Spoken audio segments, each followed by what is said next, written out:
Welcome to the Baseball Enthusiast podcast, a weekly recap across MLB, joined by my good friend Billy Bissell. I'm Evan O'Brien. And before we get anything started, Billy, how are we doing today? Pretty good, pretty good, man. Recording this on Monday, May the 4th. So May the 4th be with you and everyone listening. Shout out to all my Star Wars fans out there. But we're doing pretty well, ready to talk some ball, recap what happened this past week. Yeah. To start, we have some fortunate baseball news early this Monday morning.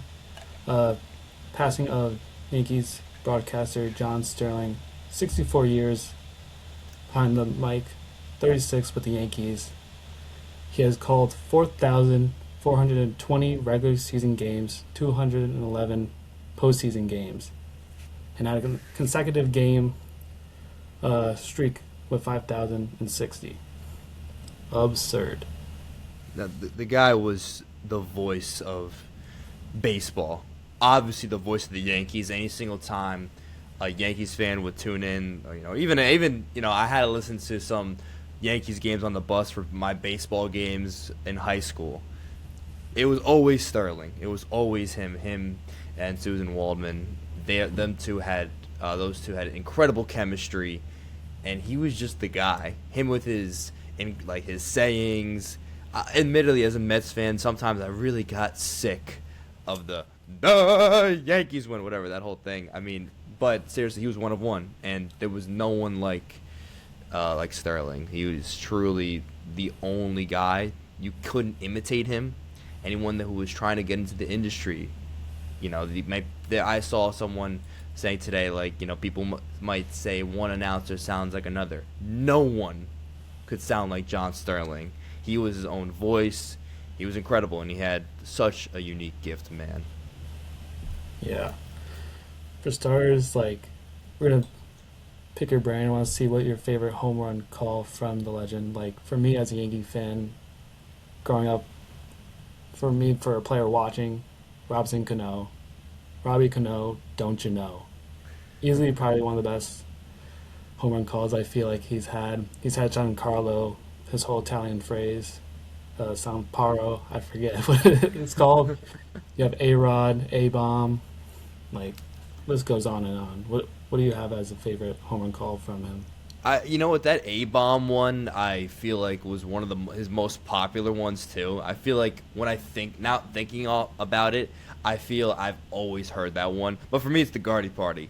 The Guardy Party one is it's so good. I remember I was just watching a compilation of his home run calls, and it was after I think it was a walk off homer from from Brett Gardner, and also Brett Gardner's just an awesome player.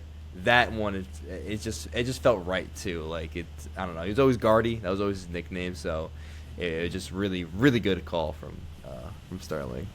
Yeah, Garner is probably like a Hall of pretty good player soon to be named. Yes, We'll yes, see. But yeah, this iconic the Yankees win. The Yankees win. so And good, so honestly, good. getting a little memeified by David Ortiz throughout Yeah, the postseason. But you but also have like Bernie Williams, Burn Baby Burn, a classic, and then Hideki Matsui, a thriller from Godzilla. so Ooh, good, man. yeah. I was looking at a compilation of myself of all even Yankees. You probably don't aren't star-studded players right away. Like they still have some good calls for themselves. Yeah, Man, he found a because way. yeah, because Stan was first game got signed with the Yankees after his MVP. I think it was the first play appearance. I don't know if it was the first pitch, but right away, John Stoner was on the call with that. The guy was just a savant, man. He was meant to do radio. He was meant to be the voice of whatever. And Yankees fans and baseball fans were lucky enough that he got the job at Yes, or not even at Yes, with the radio. So I also want to share a quick story that I read. In 2000, John Sterling's wife gave birth to triplets before Game 2 of the American League Championship Series. He was at the hospital for the birth, and then later that night called the Yankees game. The third baseman Scott Brocious saw Sterling on the jet and was like, "Did you just have triplets? Why are you here right now?" He said. Sterling shrugged. Nothing more I can do, and that was it.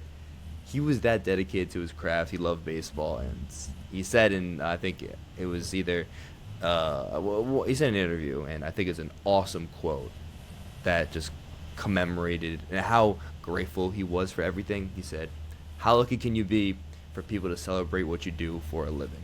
Truly one of one human being too." Yeah.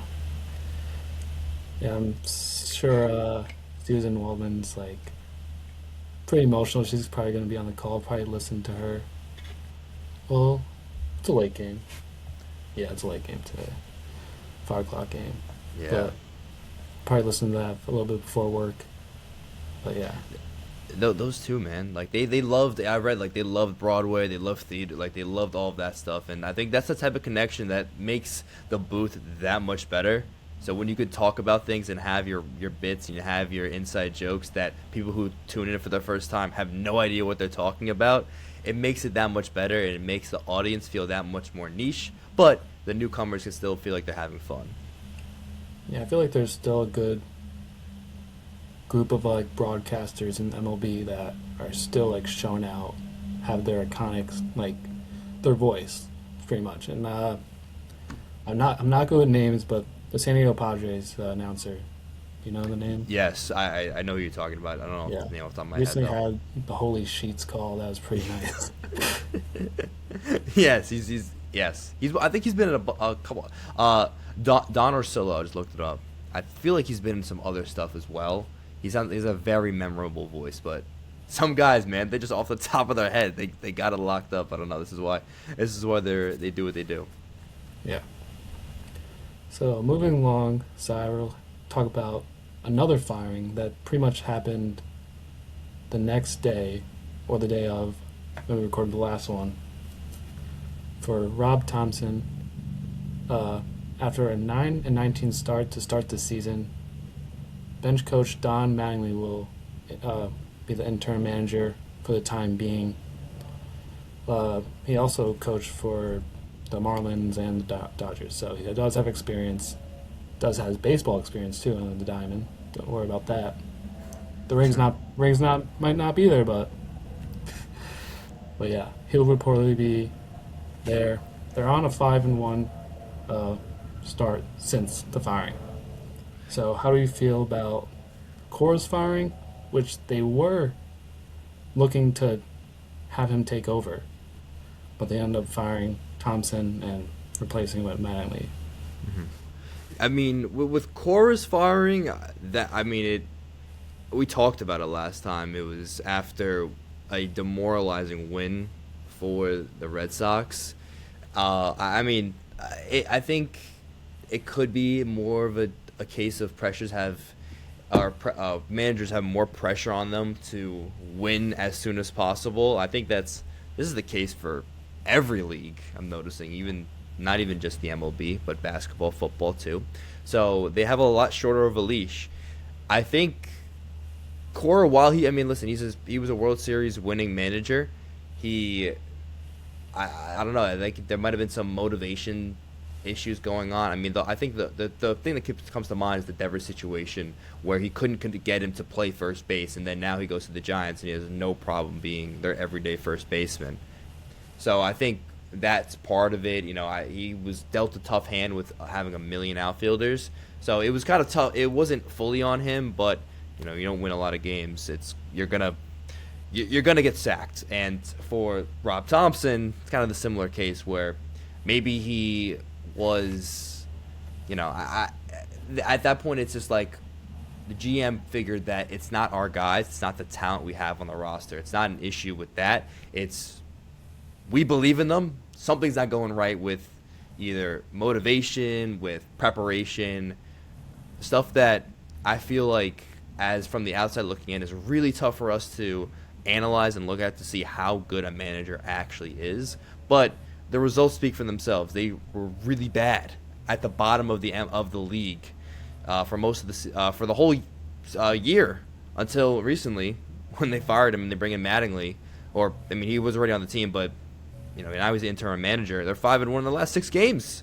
And Mattingly's a guy that has been on a bunch of bad teams where they've been in big deficits from the top of their division and has brought them to the top and into the playoffs. I think he did it 3 times when he was with the Dodgers, where they were like at least 10 games back from first place, and then brought them back up top to win their division. So he knows what he's doing, and he's been in these situations before. He's been managing for a long time. Like, sure, he doesn't have the rings to show for it as a manager, but when you have that much experience, that has to mean something. It has to mean something. So I think, Mattingly, he's starting to right the ship a little bit more. The players are playing a lot better. They had back-to-back walk-off wins in the doubleheader against the Giants.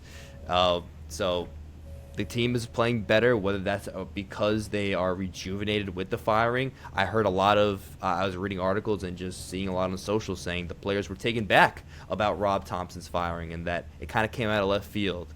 So I don't know if they just lit a fire under them or something else. But regardless, they're 5-1 in the last 6 games, so it's a big plus for the Phillies. Yeah, I don't believe the firing of Rob Thompson was the reason they're doing, or Thompson being there was doing bad. But I think the firing itself truly showed oh shit, we gotta step this up, play better ball, and so far they have. Hopefully that can continue, because right now they're sitting, I believe, fourth in their division. I mean, they're not last, because I know which team is last, but they're not last. They're playing better. They're playing a lot better. I know what team's last. Yeah, okay. Rhymes with let's. Let's move Rhymes on. with the Nets and the Jets. Anyway, yeah, even though the Mets they just beat they won a series against the Angels, so that's something. Which, by the way, don't look at the Angels' record, who are, spoiler alert, a top 3 worst team in baseball as well. So yeah, at least it's something. Sticking with the AL East, the Braves haven't had a 25-10 stretch to start the season since 1892. Since the Boston Bean Eaters, man. When I saw that headline, I had to look into it a little bit more. So I was reading this whole article about the Boston Bean Eaters. I'll give you a little bit of history lesson, folks. So during this time, I think they either switched back or they, for the first time, were doing a 77-game first half and a 77-game second half, 154 total games. The winner of the first 77 games, so I guess the team with the best record, would play the team with the who is the winner of the second half of the season with the best record in the next 77 games. So this was the first time they were doing this. It was people that I've never heard of on the roster, obviously, but in the World Series, it was a 9-game series. In the first game, the Bean Eaters were going up against the Cleveland Spiders, and the pitcher for the Cleveland Spiders was none other than Cy Young, who pitched in 2 games during that series and got the loss in the final game that would eventually lose the series for the Spiders, win it for the Boston Bean Eaters.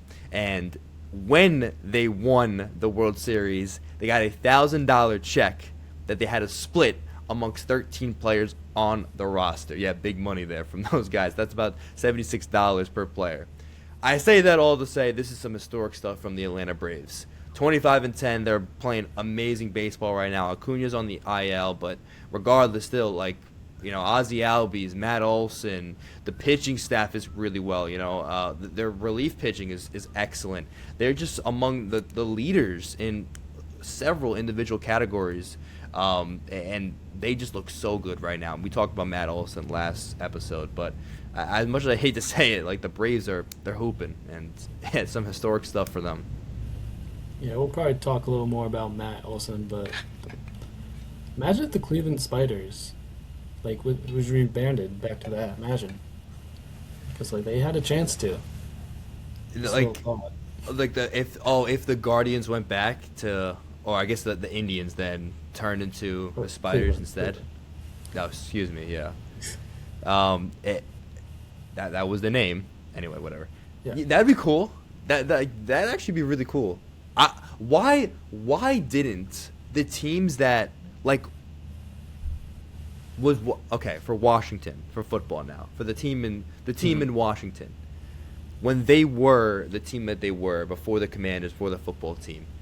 I need to look up to see if they were a different team name. I don't know if they were. I don't think they were. I Now don't I'm think just they gonna have ever to look. were. No. I don't think they ever were, right? Okay, so then never mind. That doesn't work for them. But why in the world did they not just go back to the Spiders? I feel like that would have been the Cleveland Spiders. Why not?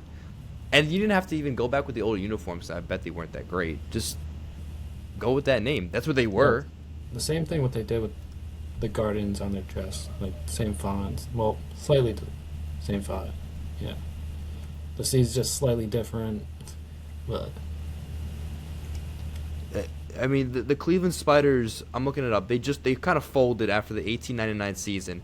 After oh my gosh, get this, they went 20 and 134, and then they had been they dissolved by the Robson brothers and were acquired by the St. Louis Perfectos, and moved the Spiders' best players to that team. So I guess they slowly became St. Louis, maybe. I don't really know. That's kind of what it looks like though. I wish I remembered all the You must remember the Cleveland stuff that I've seen Spiders. some real like people on YouTube having like kind of their own like documentary of like how teams went from certain places to now. Uh, So, they listen like they could have been the Cleveland Spiders again. Why not? It would have been pretty sick. Anyway, that's I could talk about the St. Louis Browns and the St. Louis Cardinals, all that stuff, hmm but hmm yeah. hmm Moving on, we have some hot rookies to talk about. Kevin McGonigal, J.J. Weatherholt, Chase Delauder, and Unitaka Murakami. Out of these four rookies, like we're obviously going to talk about some Rook of the Year potential leaders and talks about that, but out of these four, who is your go-to to start a team? Oh, that's a good question, man. Murakami is weird right now because he's almost the first name I want to mention because I mean he's been mashing as of late. He's tied for first in the majors in homers with Aaron Judge. I think he took it. He has 13 He, now. okay, and Judge doesn't have to. Okay, yeah. So Maybe it's 12. it's Yeah, there's a few people so with 12 now. so then he is the 10 sole max. leader. He's the sole home run leader right now, and like he's tied for fifth in strikeouts, so he's striking out a lot. He's got a pretty solid on base percentage because he's walking a bunch too. You know, he might be the first guy that comes off the top of my head just as a pure power bet. He also didn't sign for a lot of money either. So if you were able to sign, like, I don't know, let's say if he becomes like a 40 home run guy for 2 years, $34 million, or something that I don't know, something of the like, yeah, that's pretty good to me. I mean, Murakami, I guess, is the first name that comes to mind as someone who could just mash, and you know everyone loves that. And if you could score runs and put the ball at the ballpark, I mean, shoot, you're winning a lot more games. Uh, so I would say Murakami right now if I wanted to. And he's not a bad glove, but definitely not elite. In terms of just pure bat, Murakami is one of the best. I, I do like that take. There are some good names on this list. There's like a South Stewart. I did not mention that. I do have his stats down, but if I had to pick someone, I'd probably pick J.J. Weatherholt. Simply the bat, but also the defense that is there. McGonigal is great at that, but his defense has been a little shaky so far in the early going, but J.J. Weatherholt has been the guy. 90-87 fielding percentage to start the year. Runs saved, above average right now. So far leading the league in assists with 109, and just swinging a hot bat right now. So Yeah, I mean, and JJ plays a premier position. He plays short, like you know, like or not short. I'm sorry, but he doesn't play short. But he's in the infield. Like that. That's a very important position to have kind of a guy at. You always want to get like your infield. If you have that young infield core that you can just build around, then I think you always want to make sure you lock them up. We'll see what he's going to make, in years to come with the whole trend of making sure you sign your rookies early. I mean, we saw a lot with a bunch of teams. Yeah, JJ I think is a great pick. I think he leads the team in WAR so far. About a month or so into the season. So JJ looks really good right now. Also has a really solid card in MLB The Show that I absolutely loved last year. But Yeah, that's right now besides the he's point. sitting at a 1.6 WAR, right below McGonagall with 2.1. Simply because of that by McGonagall, Yeah. that's clear as day. Mhm. But yeah, just below uh, 800 in OPS, slugging at a 438 so far. Not bad because you have Murakami is OPS of a 946 and a slugging 554. Wait, no, that's Delauder. Oof, still not bad. 545 slugging in the 908 OPS for Murakami. He's hitting bombs. But he's Yeah, half of his hits are homers, by the way. So I mean yeah. that's you He can look at it both. strikeouts a lot. He, I recently looked at his baseball savant. He's striking out a lot, but also he's hitting homers. Like what you that's. I mean, listen, I think if there's one thing that's gonna probably teeter the other way, it's probably the strike. I mean, the strikeouts are kind of might always be there, but I don't know if you just start hitting a little bit more, a few more doubles, get him a couple more balls in the gap, hit around 260. Oh yeah, Yeah, we're looking at a star. he has a 18.1 walk percentage with 96, and then his whiffing K percentage is low, with a 43.6 and 33.6. Like, it's just straight blue. The Hey, whiffing K. The chase, listen, listen, man. If I got my big bopper out there, listen, he's my 5-hole guy. He might swing and miss a few times, but he's gonna. But best believe half those times he's probably putting the ball in the yard. Not half, but that math isn't math at all. But you get what I'm saying. yeah, I'll probably put this on the screen of Murakami's savant. But yeah, not too bad. Not too bad. Moving on, we're going to talk about some early rewards throughout this season. MVP, Cy Young, Work of the Year. Not really right now. I totally forgot. We usually know Mason Miller is the leader for the NL. AL, right away, if I'm going to pick someone. Like Hmm. I'll the just do AL the guy, reliever of the year. just to start, just like a contender. Trying to Yeah, think. yeah, yeah. Oh my I feel like gosh. there isn't, like, unless Munez is doing alright. I feel like he's. Yeah, Unless honestly, Bednar. Maybe Bednar, I'd say, right now, to be honest.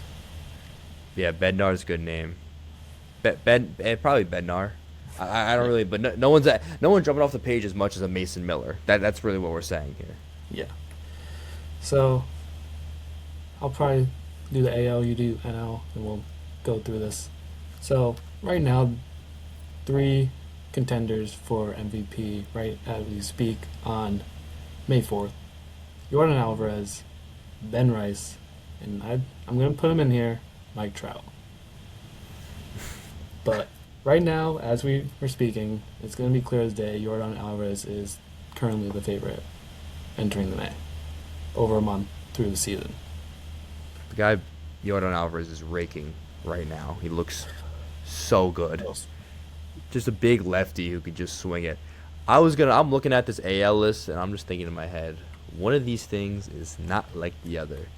And this is no disrespect to Ben Rice at all, who's actually mashing the ball. It's insane. I think the fact that he's even mentioned in this conversation, which he should, is incredible. I don't And expect. I don't. Yeah, exactly. I don't expect Ben Rice to be here the entire season, but like we saw at the end of the year with his hard hit numbers and like his barrel percentages, he was always smoking the ball. He was always ripping the cover off it. Finally, though, they're finding holes.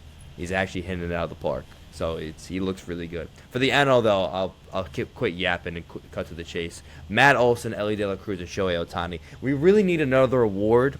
It should be the everyone but Shohei Ohtani award because he might be a better pitcher than he is hitter. It's crazy. He'll have games where he goes 0 for 4, but then he'll randomly hit like 2 bombs in a game and then a double as well. But he's such a good pitcher too. It's so hard not to say Shohei Ohtani, and I'm not gonna say him. Matt Olson, I feel like, is just someone we have to continue to give more recognition. He's been getting a lot of recognition lately because the Braves have been so good. But when you got a guy who will play every single day, who will have the at bats as he has, is really filling up the stat sheet and has been the backbone of this Braves team. He's the most valuable player. Ronald Acuna's hurt. He's been hurt for the past few seasons, which is a shame because he's electric and he's also a perennial MVP candidate. But Matt Olson has been the guy. He's been the guy for the Braves for as long as he's been there. He's been the new Cal Ripken Jr. for them, and I think Matt Olson right now is in my MVP watch. Ellie De La Cruz is the most exciting player because he plays center. He's so flashy. He's actually playing really good defense now, which is so cool to see. The bat was always going to be there. It's just can he keep it consistently throughout 162 or however many games he plays. But right now, if you want to look for a model of consistency, Matt Olson is the guy. Yeah, truly just a leg above the rest. And I like how you did say the Shohei Ohtani pitching thing. Like, he's a pitcher that just hits. Yes. He's more of a pitcher that can hit. Yes. And the fact that he just hits the ball well, above above average, is just the plus thing that makes him so great. That's And right. yeah, Ellie De La Cruz defense has already popped off more than last year, and swinging a hot bat with his teammate Sal Stewart as well. Pretty much the duo right there in Cincinnati. Yeah, I mean, like Ellie is one of it. Like him, oh my gosh, just blanked on his name. But for the Pirates, the center fielder for the O'Neal Cruz, like two of the most electric players in baseball. They're like the same. Like these two really tall, uber athletic players who can mash and who also smoke every single ball they hit. Yeah, I love them. But we got a Cy Young watch. We'll look at. I'll start. I'll just go right Okay. into it for the NL. Looking at, and it's just like a crazy three that you got up here, Evan, and I really have no notes against it. But first things first, Mason Miller. Mason Miller should be on Cy Young watch because of how dominant he's been. There was an article that came out in the New York Times about is this the most unhittable pitcher of all time?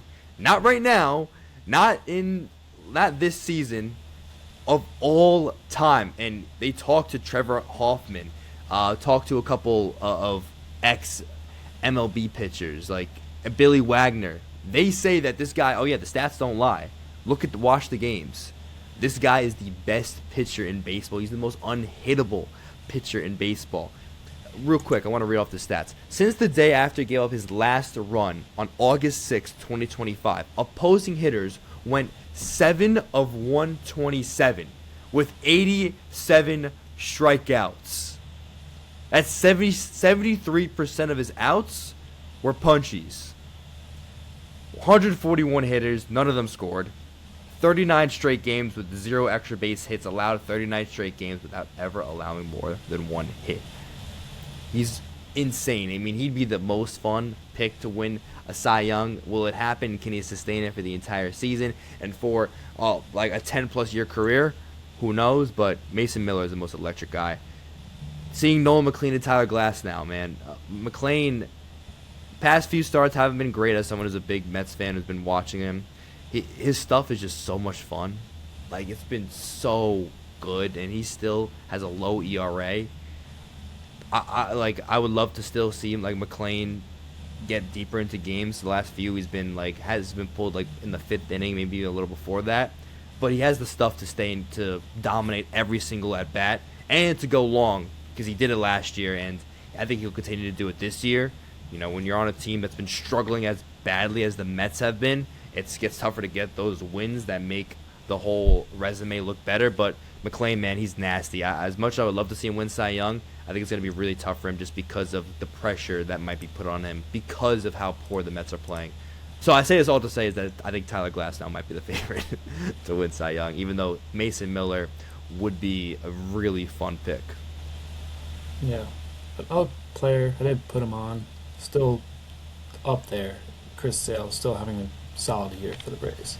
Yeah. So he's been doing well, but yeah. Moved on to the American League potential Cy Young watch. And I have Cam Schlittler, Jose Soriano, and Max Fried. Two Yankees We got two dicing up Yankees on this without bias Garrett much. Cole, Carlos Rodon. They are saving the day simply in New York. And Jose Soriano, sub 1 ERA to start the year so far, has a 2.6 WAR. The 2.6 WAR for a pitcher is insane. Yeah. Uh, Same number of strikeouts with Cam Schlitter at 49. Uh, the whip is at a .938, and the walks for 9, 3.4, strikeouts for 9, 10.3 for Soriano, and then you have Schlitter 7.44 whip, 1.3 walks for 9, strikeouts for 9, 10.6. So both of them obviously throwing strikeouts. Cam Schlitter is not really walking anyone. He's not letting anyone get by, and currently has a 1.451 ERA. Just, just crazy to see how both these guys are starting off hot. Cam being a rookie, kinda. I don't think he's considered anymore, but yeah, still a young guy coming in to this Yankee organization and truly just dominating and helping the guys out that are injured currently. So, if I'd say a favorite, it would be Cam Schiller. So now, slightly behind, and Max Fried, of course, doing his thing. I mean, it's impressive stuff from the Yankees. Best record in the AL right now. These two. My favorite storyline with Cam Schiller is anytime he faces the Red Sox, it's just like an extra, like the being the mask guy and then coming back and dominating them is just always so awesome. I think the coverage of it is great, and I think everyone gets really hyped up about it too. I love seeing that. It's like it's not in revenge because he grew up. He's a Boston guy, you know. Like that was his team, but he was on the arch rivals and he bought in completely. Yeah. And like it was last Sunday against the Red Sox. Him and Payton, Tully. Yeah, He pretty much outdueled Cam, but fortunately the Yankees able to put up some runs. Score once they got to the bullpen. Weiss are not having a good start to the year at all, giving up those runs. But I think like Payton Tully had like 11, 12 plus strikeouts, I believe, in that game. yeah, He yeah. almost got the win on that day. That's bullpen could not do it for the Red Sox at all. Yeah, Yeah, no, totally had 11 punches that game, and yeah, Schiller had 5 strikeouts, but I mean Schiller went 8 innings. You know, like Bednar had to just get a save. That's it. Do his job. I love that. That's like my favorite thing. It's just seeing a starter go. I love like a starter going 7 innings. You get the setup guy in, you get the closer in. Good night, Irene. My favorite thing in baseball. It's so satisfying because that's how it's supposed to be. Obviously, it's never gonna be like that because that's baseball and life and sports. But it's my favorite thing looking at a game, and this is even better. The starter goes eight solid innings, 1 run baseball, and the closer gets a chance to shut the door. It's beautiful, picture perfect stuff. yeah. I was predicting that game for Schlittler. I think I got everything right besides like his hits and innings. I thought he was going to go 6 innings. The strikeouts I thought he was going to get, and then yeah, I think maybe like I thought like 1 run would get across, but I did not think he was going to go all 8 in Fenway. But he was able to do so. It's that But good, man. moving on to more rookie talks. We already talked about 2 of them, Kevin McGonigal, Murakami, but now we have from Cleveland, Parker Masek, who right now has a 1.8 ERA, 3 wins with a 1.73 earned runs, and as a whip just below 9, and the walks per 9 1.4, strikeouts 8.6. He's been dealing for the Cleveland Guardians to start this year, and even that, I probably still will give it to him, just with the hot bats we had to see. And these are all Central guys. The Central is simply cooking with all the rookies from the American League and the NL all together. So I'm gonna say right away for a rookie to be the headliner, chances to win it, Kevin McGonigal is the guy. Even though he just got called up, I really hope he does because I put a bet. Travis Bazana. I need that guy to win. Mm. I really hope so. By the way, the Great top card five in the name. show. Great. Top. Yeah. Was he actually a really good card in the show? Yeah. He's still in my lineup. Oh my gosh. He was there from the start. The World Baseball Classic cards. Yeah. Been grinding. Okay. Yeah. See, that's always good when you have a card from the beginning of the season and you still have them. That's just always the best. Um, yeah, I think those are some really good options. Always tough for a pitcher to win Rookie of the Year because sometimes like the bats usually tend to get more of the headlines, I guess. And it when you look at like the advanced stats like WAR things, they tend to impact winning more. But listen, if he can keep it up in a tough AL Central, then he's got a shot. But once again, the AL Central just has some really good hitters right now. Yeah. But Never could say tough AL Central in my life. I know, I know. Usually it's like one team dominant, maybe a second person coming into the wild card spot, and that's it. It's like the White Sox, though. Like, real quick, I'm gonna use it to talk about the White Sox a little bit. Also, 5-game winning streak. They just broke it, but we're on a 5-game winning streak, man. They got a pitcher with a sub-2 ERA. yeah. Then you have the NL Central. They're all 500 at least. Mm-hmm. So that's absurd. That's gonna be a whole race. The Pirates are in it. Everyone's in it. Cardinals are 20-14. Traded Arenado, Contreras, Sonny Gray before the season. Let the youngsters eat, and they've been eating. They've been really good, man. I've not been paying attention to the Cardinals ball, but I don't know what's happening over there, to be honest. It's like Jordan Walker. Mm-hmm. This guy, Jordan Walker, who was almost, well, I'm going to still mention him in my player of the week, has been raking. He had a mini slump earlier in like middle of April, but since the guy has been like it's been a common theme, and I'm saying, but he's been tearing the cover off the ball, man. Like he had, I think there was something wrong with his swing, whether it was something with like his elbow coming back too far, and then he started to get under it. Whatever that was, doesn't matter anymore because he's hitting really well. They're being led by Alec Burleson, who is also like this 29-year-old like just guy who just is pure bats.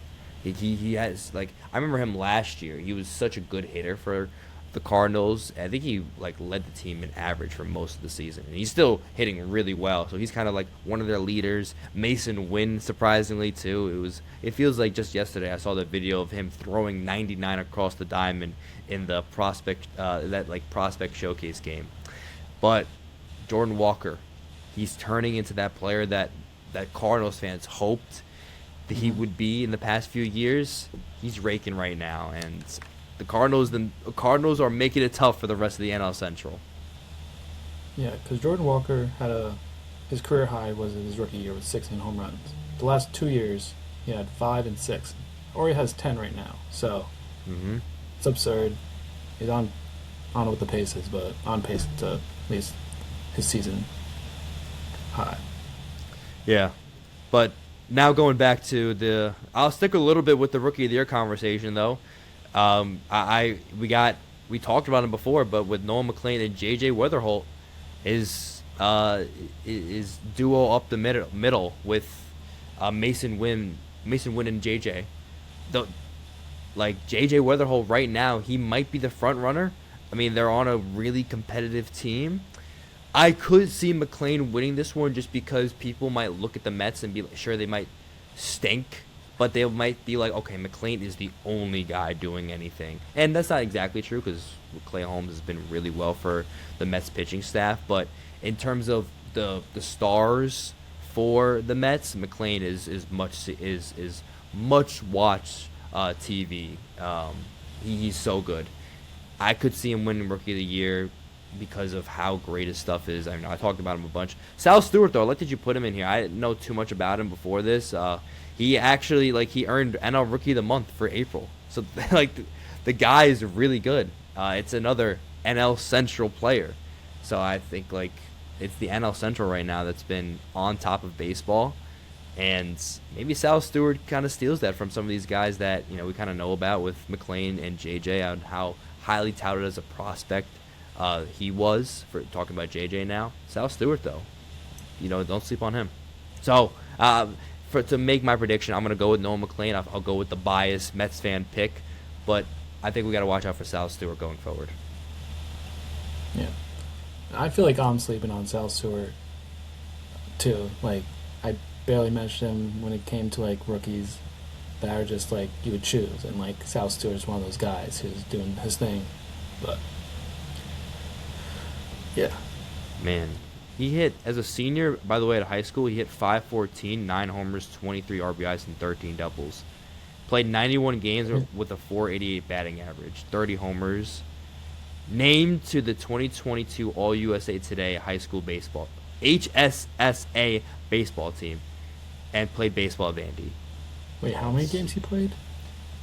And he played 91 games in his high school career. Oh, this is His whole high school career. Yeah, maybe I should have. over Yeah. 500. Yes, and yeah, Nice. pretty. Some of these MLB players, man. Imagine, real quick. Imagine playing these guys after a long day of classes in high school. You had a horrible day. You got a test back that you studied hard for. You got a 60. You had a terrible lunch. Whatever lunch was just garbage. And you got to get on a bus. It's it's early in the season, so it's April. I guess he's in Florida, so it's always going to be warm. But let's say it's one of those wet, weird days in Florida, or a really humid day, right? One of those really humid days in Florida. You don't want to play baseball today. And then you got this guy. Then you got Sal Stewart, who's hitting bombs and just crushing your team. How demoralizing is that?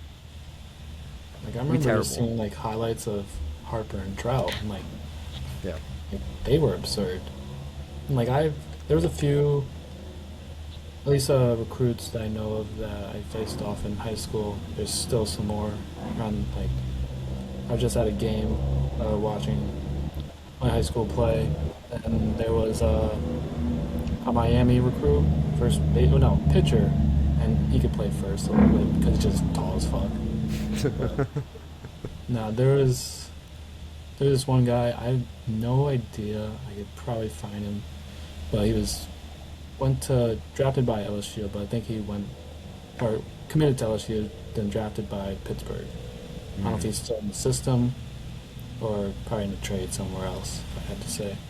But he played against your high school? Yeah, he was nice. Yeah. Was he Yeah. just a beast of a human being? Well, yeah. I feel like they all are. I knew a guy who played at Wake Forest.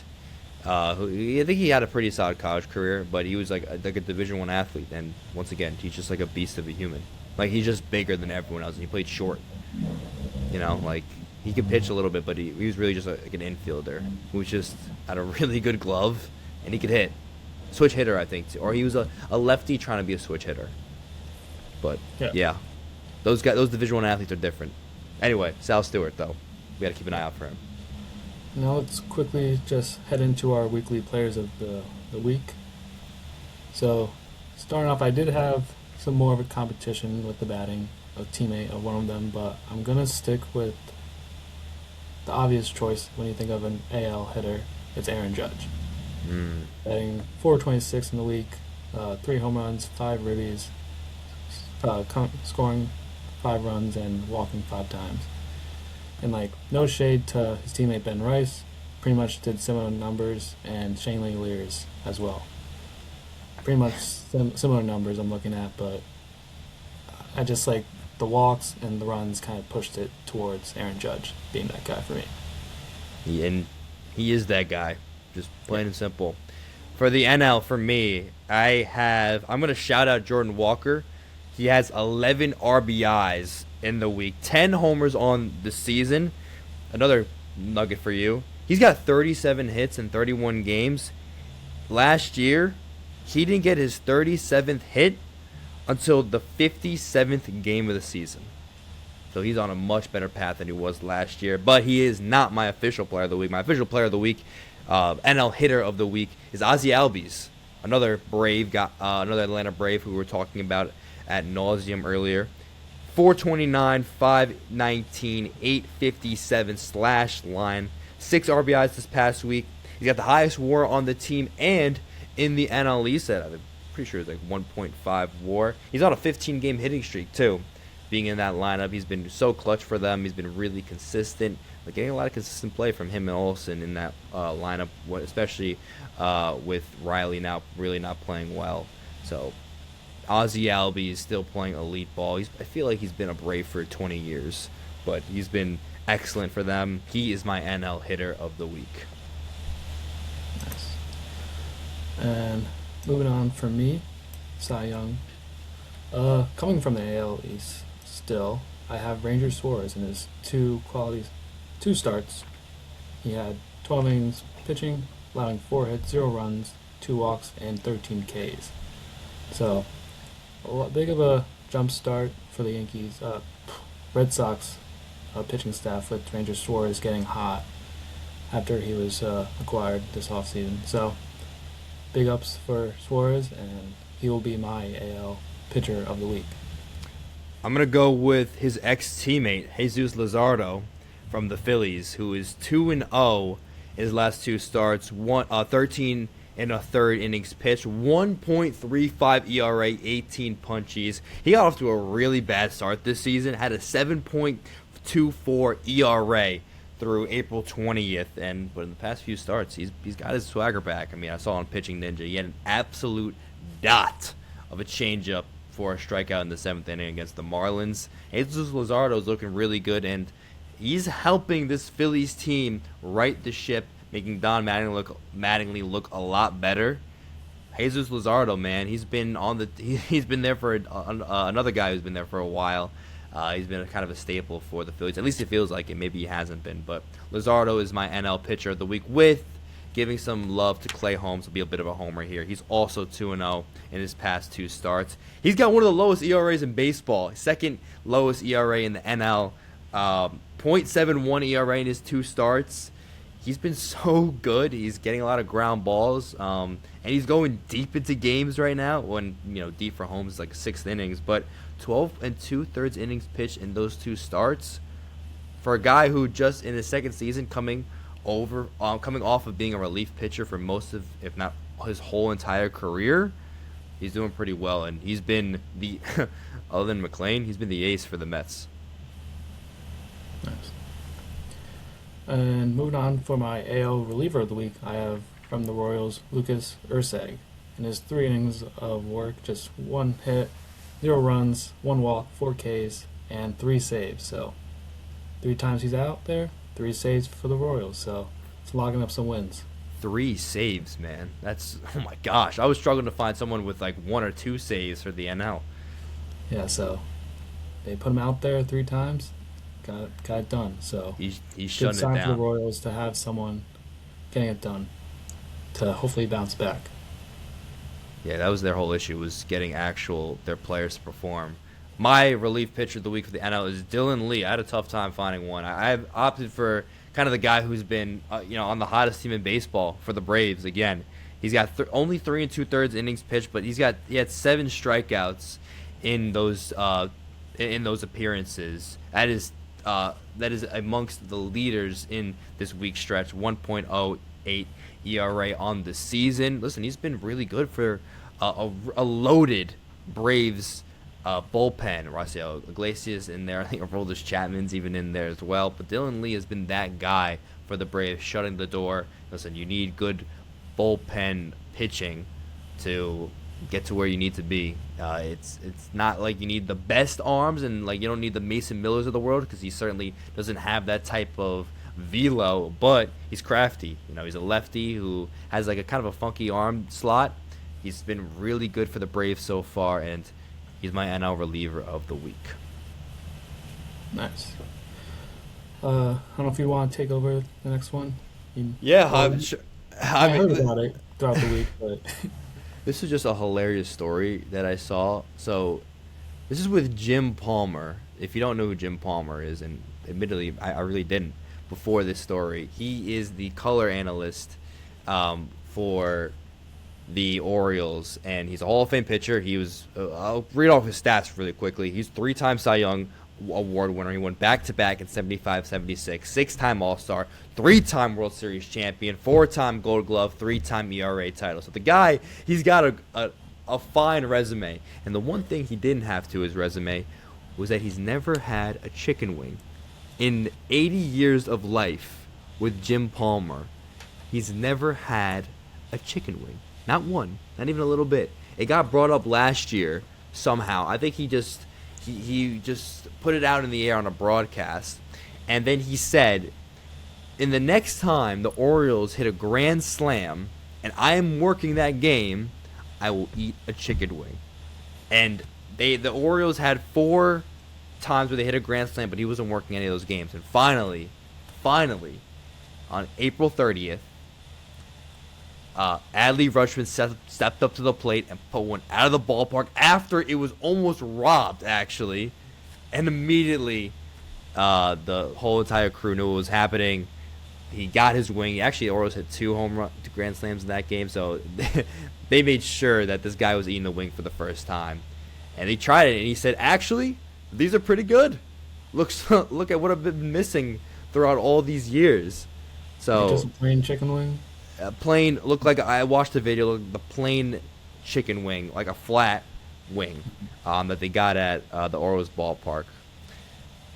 Imagine that being I can't even imagine not eating a chicken wing ever. He's from New York, like the city, but like, come on. He's from New York too? Like, I not mean, even like maybe like a local pizza shop. Maybe you get some wings along. Maybe one time. I don't usually get wings at all, but like sometimes maybe I'll get some wings. You never know. I had wings last week. I was watching the NBA playoffs, I and had my wings dad like was like, 2 weeks ago. let's get some wings. And I'm like, all right, sure, why not? Yeah, you're right. He's from New York City. I mean, like, I'm not saying New York City's like this hub of wings. Yeah. It's certainly not. But how have you never had a wing? What would be like an even weirder thing to admit to never have tried once in your life? Chicken wing is up there, man. Like me personally, not tried. I mean, you personally, or like just in life.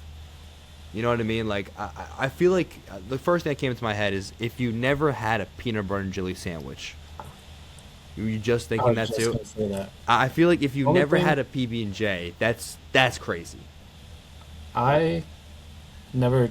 Well, I don't like jelly. First off, so that's the big thing. So I how did just you don't not? So okay, what context did you eat jelly? Like, like a you know what I mean? PB&J. So yeah, Oh, so like, I okay. don't like PB and J's. I've tried it, but jelly, Like, the texture is just not my thing. like any type of jelly, like even like a strawberry preserved jam thing. Nah, jelly donuts. Nope. Yeah, no. I don't like jelly donuts either, actually. Really? Yeah. Do you Unfortunately. just do you eat peanut butter at all? Like, Yeah. okay. Do you eat peanut butter sandwiches? You do. Okay. Yeah. All right. Yep. I knew a I'll, bunch of I'll people probably that put were a peanut butter banana sandwiches. in between. That's good, actually. That's good. I did try that. I did. You know, I did a peanut butter and apple sandwich. That was also very good too. I But might that have actually to eat that right after. no, that actually sounds like a great. That actually sounds like a great meal. Yeah, I don't. But off the top of my head, like a peanut butter sandwich, a peanut butter and jelly sandwich would be like. But like that's the thing. You at least tried it. Like Yeah. like he just never had a wing. Mhm. You know. I don't This know. is like a little, not off topic, but like sushi I've tried. I just wish I liked it. Everyone I feel like likes it, and like I just not my thing. That's not ridiculous to me because what you just don't like the raw like the fish like the rawness of it. I don't know what. I tried it. Yeah, just had it like an appetizer at a place, and just yeah, I was not. I tried it. Yeah. Yeah, I know plenty of people that don't like sushi. Like that one, I'm not mad at you for that, and I'm not mad at Palmer for. I actually am mad at Palmer for not having a wing for it. Like, listen, it's a blessing, and honestly, like, you look great for 80 years old. Maybe this is part of the reason why he looks so great for 80 years old, or for anything. He's 80. 80. If you look at a picture of Jim Palmer right now, Yeah, yeah. he looks great.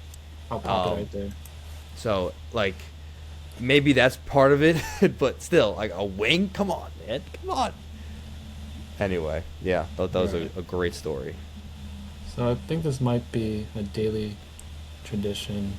We're gonna go back to 21 questions. I have someone prepared for you. I Do you got have someone someone. prepared for me? If I Oh want to yeah, go first? you like I guess first, or do you want me No, to give I you? guess first. We You switch guess around. first. Okay. You All go right. with it. I have my. Yeah, I was thinking about this like the past 2 days. Yeah. Gotcha. All right. I'll quickly start with the obvious thing. Is he an AL player? Yes. Yes, he is. Uh, is he part of the AL East? Nope. Let's say not gonna do that twice. Nope. Is he part of the AL West? Yes. Love how we're both writing down our Yeah, I questions got too. pen and Making paper sure. this time. Not typing on I'm my right computer. here too. Yep. Hmm. Uh, are they in California? Yes. It's good. Great question. Great question. So I have. Yeah, I was That's slowly questioning my that's knowledge a of what the teams are, real quick. So, hmm. Are they in? Are they an active player? yeah. Oh yeah. Excuse my pen in my mouth. Do they pitch? Nope.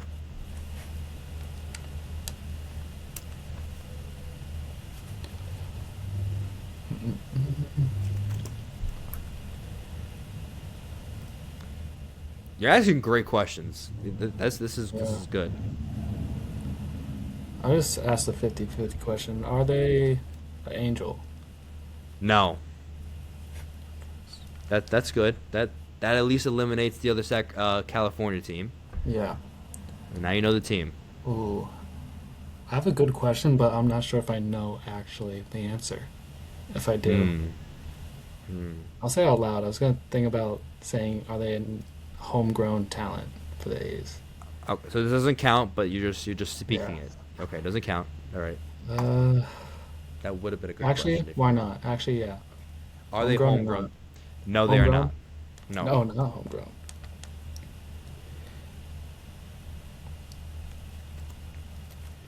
I hope you're not going down the same route that you did last time. No, why would we be doing that? Yeah, not a former Met. Not that Are you last at? question. Are you Don't answer at? it. Don't answer it. Don't answer. Don't answer it. Okay, Yeah, you never know. that's like rhetorical. Also, when you say homegrown, like were they in the system or like were they born there? Like you know what I mean? Like were they like in the that team's They farm system? started. I'd say they started with A's. Like they could have bounced around in the minors in like their first official start, Oh, like their first MLB game was with the A's unless or you're with talking that about team. strictly drafted. When I think of homegrown, I think of through the system. Like where do they start? Like where do they They've go in stayed with one. minors? They've stayed. Yeah, sure that way. Yeah. Okay, so where were they with the minors? No, but still no. Mm,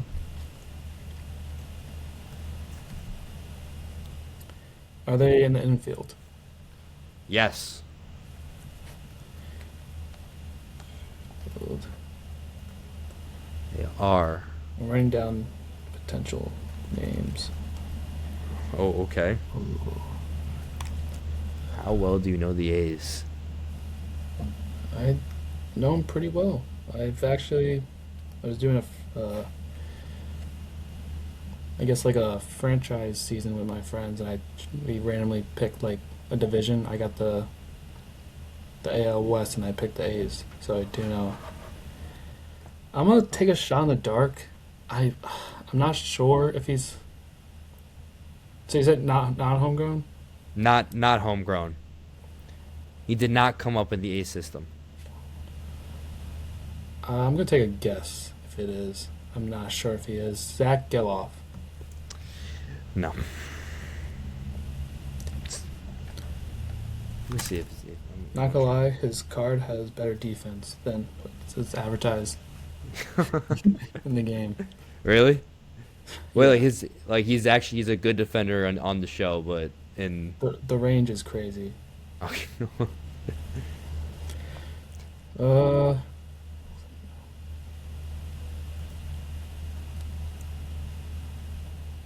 Zach Elf is homegrown, by the way. He was drafted by the A's. yes, damn. So Mm. I just need no players right now. yeah, that's it. You're halfway there. A little below halfway there. Halfway through your Oh, I questions. know this. You're still good.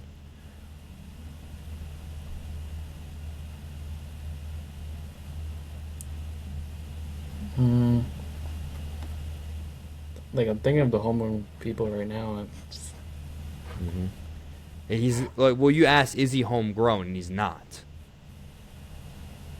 He was not through the A system.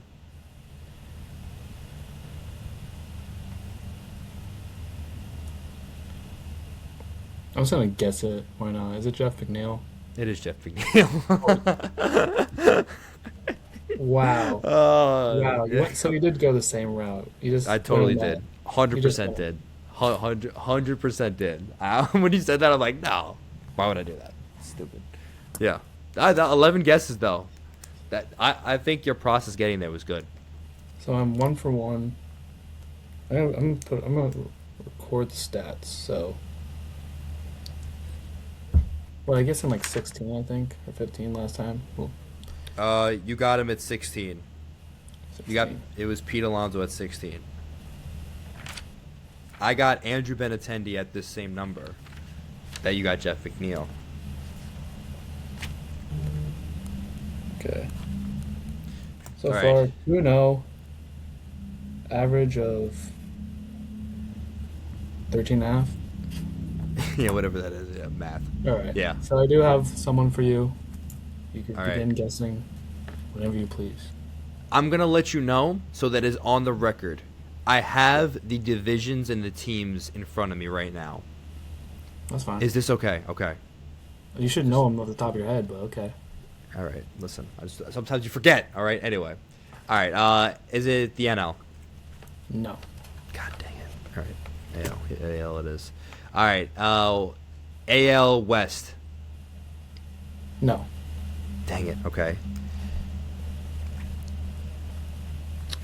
And I want to, let's see. Is it a, oh, I want to get a little more specific. Oh, okay. Is the team an animal? No. Dang it. Okay. That was really, I thought that was, oh, that would have been so good.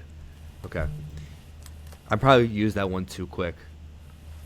Okay, not Blue Jays, not Orioles, not a Ray, not a Tiger.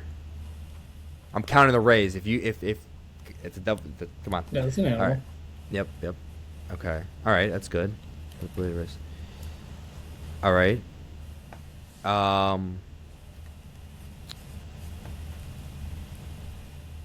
Is there red in the logo or the uniform at all? No. Okay. That's good. That takes out the Twins, the Guardians, the Red Sox. Blue Jays already gone. All right. So now we got Yankees, White Sox, Royals. Oh my gosh, we're weeding them out nice. Okay. Yankees, Red Sox, Royals. Okay. Is it? Let's go. Is he a Yankee? No. Dang it. Okay. That's fine. That's fine. That's good. Are we going back to the White Sox? Is it a White Sox? That's my guess. That's my question. It's not a White Sox. Okay. So all right, Royal. Okay. Okay. Royal. Here we go. Wait. I said red. Never mind. Not blue. Okay. Good. Royal. Is it Seth Lugo? No. Dang! Oh, that would have been so good. I don't if you think did I would ever give you an X a Met no. too. I don't think I would ever No. handball you someone that played for your team. All right, fair enough. Fair enough. Is it Jack Caglione? I'm just different enough names. No. No.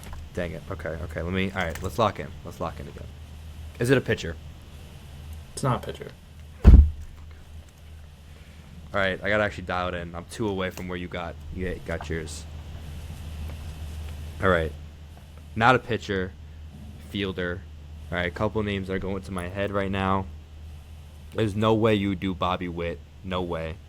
If you do Bobby Is that a Witt, I'm gonna guess? kill you. It's not a guess. It's not a Okay. guess. It is. If you do Salvi Perez, I'll also be tight, but I don't think you did Salvi. Who else, man? Not Jack Caglione. Not a pitcher. Who else we got in the outfield, man? Okay.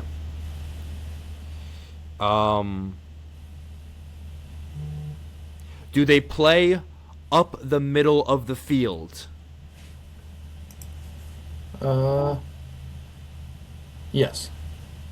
They do. Okay. So I'm thinking center field, shortstop, second base, and I guess catcher. But that catcher I'm not really even.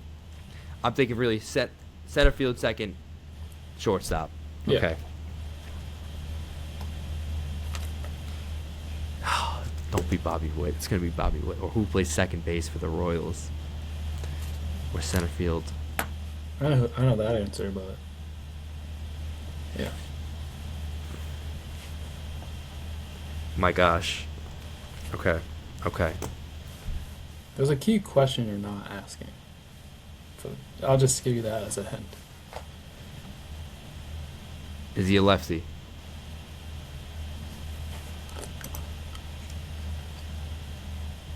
No. Okay, so he's a righty or he's a switch hitter. That'd be so dumb. Dang it! All right, I'm already past you. All right, that was a stupid question. Should have shot it in the dark. There's a key question that I'm not asking. Plays up the middle. I'm like at a loss here. I mean, who Still else? plenty of time. I mean, no. What? I don't know if he plays second anymore. I don't know if he did play second, but he might have. I think you're thinking too much. Is it Bobby Wood Jr.? Please don't. That can't be your question, can it? Is that your question? Okay. You're asking that? No, now I'm Giving you a not. little I'm No, giving you leeway. I'm not. I'm not. No, I'm not. Okay. Is it Jonathan India? No. I thought that was so good.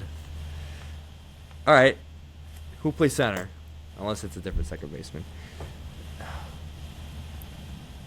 Does he play in the infield? Yes.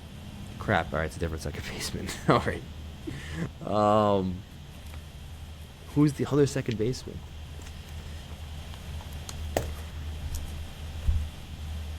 Look back at my questions. Maybe that'll help. Homegrown. I just don't remember if he's. Oh Deeper man. in questions. Down the line more.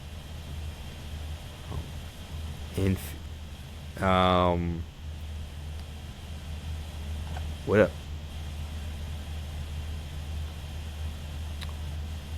Like, what else did you? Fuck, what did my handwriting say? I don't even remember what question he referred to. I mean, I got the homegrown one. AL Cali. Like, is it a school? Is it a team there? Once you get to 15, I'll give you which question Okay. I asked. Maybe I'll give you that hint. Okay. Um,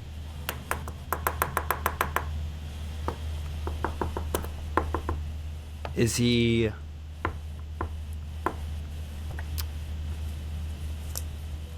Does he play second base? Yes, he has. Yes, Okay, he does. It is the second baseman. It's the second, that is one of his positions. Yep. one of his positions. Okay. One of his positions. That's 15. Um, I'm trying to think. Like, would I really like? I definitely would know this guy. No, you do. You do. Oh wait. Is he still on the team? Is he? No, like non-active. He's not an act. Is he an active player? He's not an active player. Oh my gosh, that was the question I need to ask. Yep. Yeah. You definitely could get the guy right away if you think about it. Don't be. Don't be who I. Don't be him. Don't be him. He didn't play second. There's no way he played second. No, he's not known for playing second. Who else played second?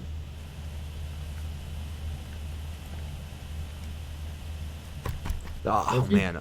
baseball references are like percentage of position, unless they do. Though I know. Listen, 'Cause in terms of I'll give you older. this. It says second baseman and outfield. So Okay, so it's definitely not. Okay, so it's definitely not the guy I was thinking of. I'm giving you that hint right there. Second base and outfield. So he was like an up the middle guy. Second base and outfield. Second base and outfield for the Royals. He's not active. Is he in? Okay, this is another question. Is he active in the ML? Oh, he's not an active player. Hold on, no. I'm not. It's not a question. It's not a question. Never mind. I already asked that kind of. He's not an active player right now. He retired. Oh my gosh, this is bad. The only Yes. guy that. It's pretty bad. You know the the only. guy. You know him. Did he play most of his career on the Royals? I'm just gonna double check. I believe he played, yeah, most of his career with the Kansas City Royals. Yep. Was he on the World Series team? That's two questions. Was he on the 2015 World Series team? Yes. God, what the? That's what I was trying to think of. Those guys. Oh my gosh! Wait, no, he played short. Wait, hold up, pull up. Was he? Was he not on the 2015 team? Then I might be screwed.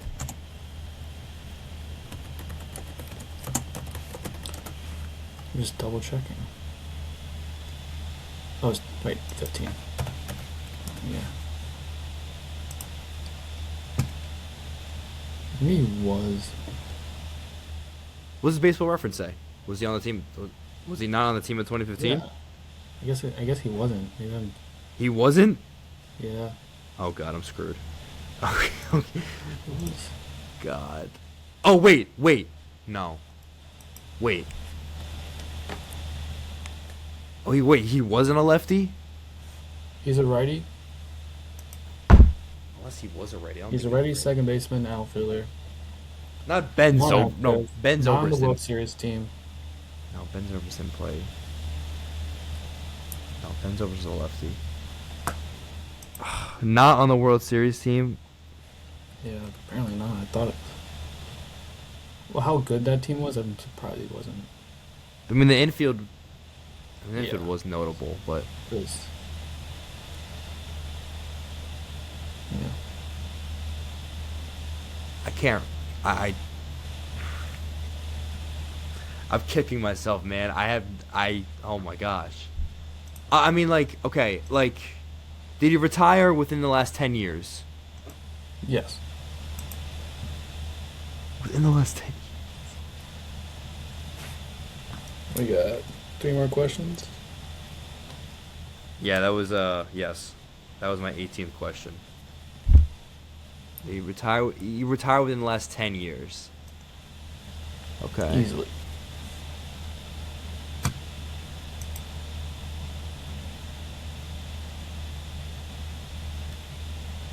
gosh, he wasn't on the World Series team.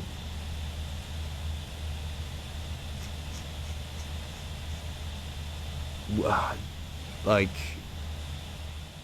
did he ever go to the home run derby as a second baseman? It's a stupid question. No. Don't question. No. Oh, I'm no? counting it. I'm counting. Count it. Count it. Count it. I have integrity. Count it. Count it. I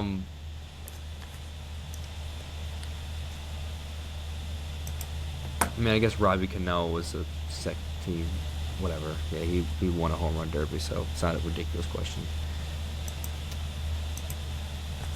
Not on the World Series team, man. That's killing me. That part is killing me. He Yeah, just I'd say he's still a retired. pretty notable player for the Royals. First time there, so yeah. And he retired in the last 10 years? Did he retire in the last 5 years? That's my 20th question. Are you sure you want to ask that? Yes, I have nothing else to ask right now. Yeah. Last 5? Oh my gosh.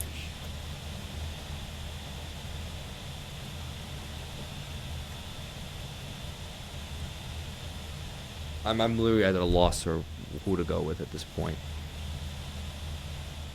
He's a notable player. He is.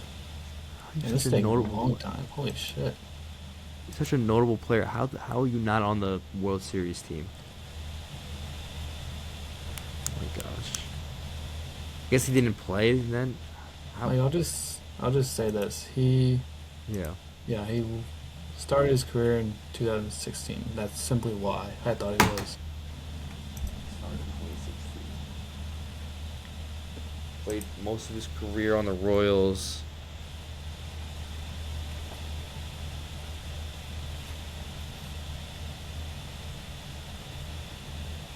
This is like 20 minutes of me having zero ball knowledge about the Kansas City Royals and about baseball.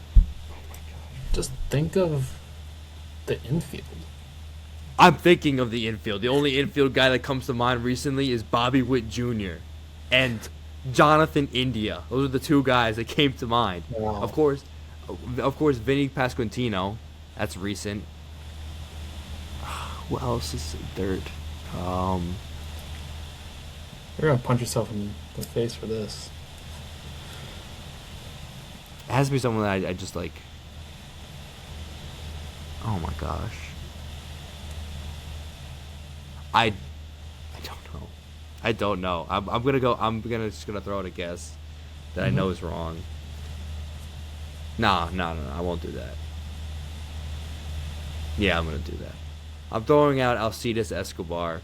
I know it's wrong, but he played shortstop and he killed the Mets. Who was it? It is not Alcides Escobar. It is Whit Merrifield. Whit Merrifield. Get out of here, bro. Whit Merrifield. 3-time All-Star Whit Merrifield. A lot of 3-time years he All-Star. has. 2018, 2019 led the league in hits. Led some leagues in stolen bases. 17, 18, and He 21. was pretty good. He was good. He was a good player. He is definitely a good player. Uh, Definitely a yeah. good player. Yeah.